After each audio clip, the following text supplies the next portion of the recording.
which is very anti-Semitic problematic and tends to actually increase incidents of anti-Semitism. Right. And it's an anti-Semitic claim too, because it's claiming that Jews are this monolith.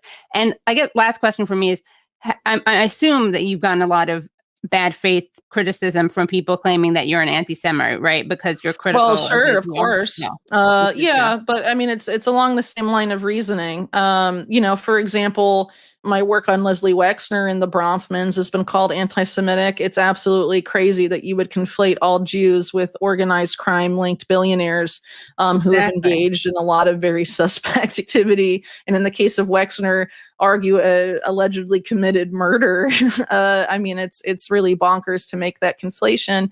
And unfortunately, I guess you could say, in a sense, that these oligarchs use the Jewish community in their historical targeting as basically human shields for scrutiny into their crimes and business relationships and less than legitimate things that they have engaged in over the years.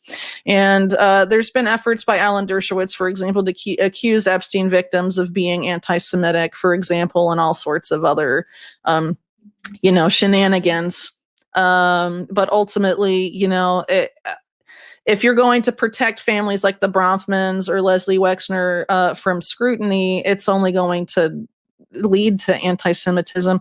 But arguably, that's what the Likud paradigm wants, because they're openly ethno-fascist.